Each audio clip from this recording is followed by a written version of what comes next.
There's right at 200 years of family history on this land.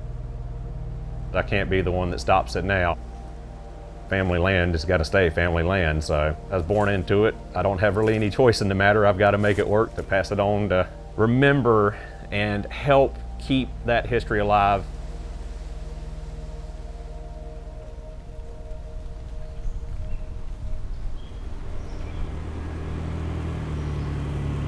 I lost my father when I was 17, and I let everything fall in disrepair. And,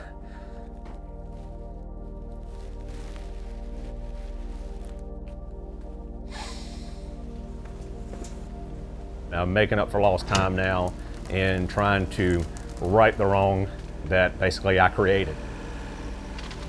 As a child, I felt like it was kind of a punishment to have to go out there and string barbed wire fences and chase cows, and young and dumb, I didn't care anything about farming. I didn't care anything about the land. Yeah, the teenage me was out there drag racing, running around Corvettes and doing stupid things, and now I'm out arthritis and sitting around running equipment and trying to be a farmer. So the main overarching goal of this is to make this look like a farm again after 16, 17 years of abandonment. Okay, so that's Pawpaw's pasture right there. Yeah. That looks like soybeans.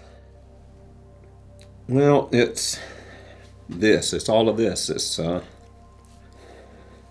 putting things right, doing the right thing by all the family before me that was here, and how they tended the land and took care of the land. I think this is still your happy place.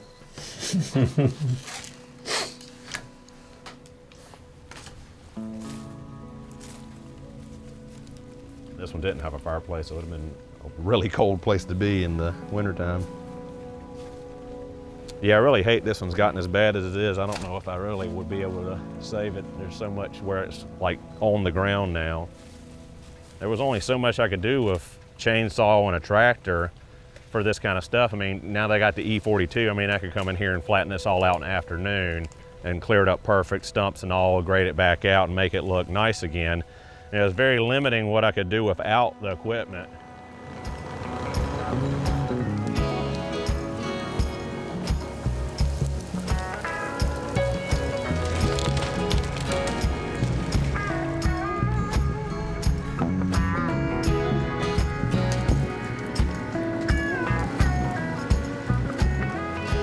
If my daddy was still around, we'd waste half the morning fighting to see which one was going to get in the equipment, because I know he'd be in that daggone thing every day. I couldn't get him out of the cab of it.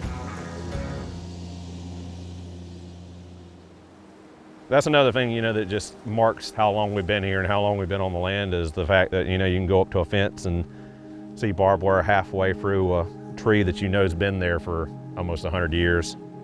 That really gets me sometimes, thinking about the fact that I didn't preserve that history when I had the chance to.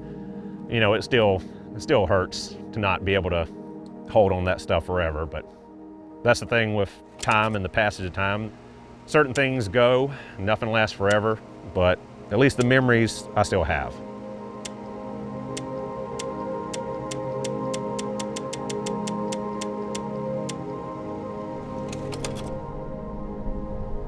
If my father, my grandfather, great-grandfather, all those that came before me were still around, I can only hope that I've made them proud with what I've done here. Keeping the family legacy of over 200 years on this piece of land going forward. See, in the wintertime, you can see even better that spot where the cabin's gonna go. Oh, right.